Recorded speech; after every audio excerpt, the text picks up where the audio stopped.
Hi, welcome to Mrs. Sprague's Kitchen. Today we're going to be doing the acids and bases lab. So hopefully before you started this video, you went through the acids and bases website and maybe took time to do the online practice quiz. So it's really important that you have a basis of understanding about acids and bases before we begin this lab. Now I suggest if you have not yet printed off or made a copy of the lab that you pause the video and do so. You'll need to do the 3 questions at the top before we begin the lab.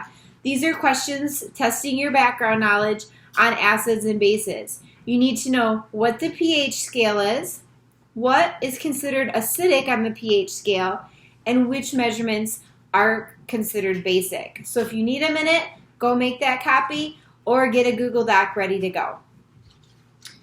So today we're going to be testing the pH using some pH paper that I brought home from the lab. And I have a little paper pH scale that comes with it. And the pH paper itself looks just like this. It's just a little spool of paper and I can just rip off whatever I need. So before we start, I want you to go ahead and make a prediction on what you think each of these solutions pH is right now. So remember, the pH scale goes from 0 to 14. 0 is most acidic, 7 is neutral, and 14 is the most basic. So what I did is I took 1 Tums tablet and I dissolved it in 100 milliliters of water. And my acidic solution is just a little bit of orange juice. So grab your lab. I want you to guess a number on the pH scale between 0 and 14 for our acidic solution, orange juice. What do you think the pH of orange juice is? Make a guess on what you think the pH is of my Tums dissolved in water. And then in the third box, I want you to make a guess on what you think the resulting pH will be when they're mixed together. So imagine you've just taken a glass of orange juice and you feel that familiar pain of heartburn. Oftentimes when people eat acidic or spicy foods, which tend to be acidic, they get acid reflux or heartburn, which is just digestive juices coming back up into the esophagus. And one of the most common medicines we use to relieve acid reflux is a medication like Tums, which contains a base. And the idea is that when we take that, it neutralizes the acid in our stomach. Now there's a whole bunch of other kinds of medications out there. We just decided to use Tums because it's easy to get our hands on. So hopefully you've made your predictions. All right. If you'd like, you can take a minute to write in the box. Should the pH change by a certain amount, how many pH points do you think will it change?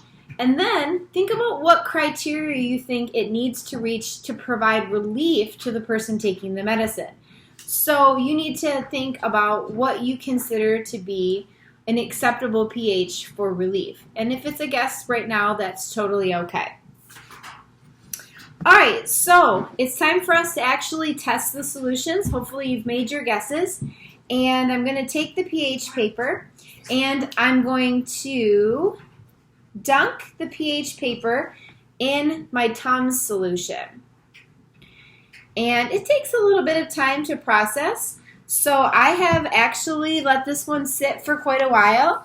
And I have a nice green color that matches right up with a pH of 8. So I have a pH of 8 in my Tums solution, and that's going to make this slightly basic solution.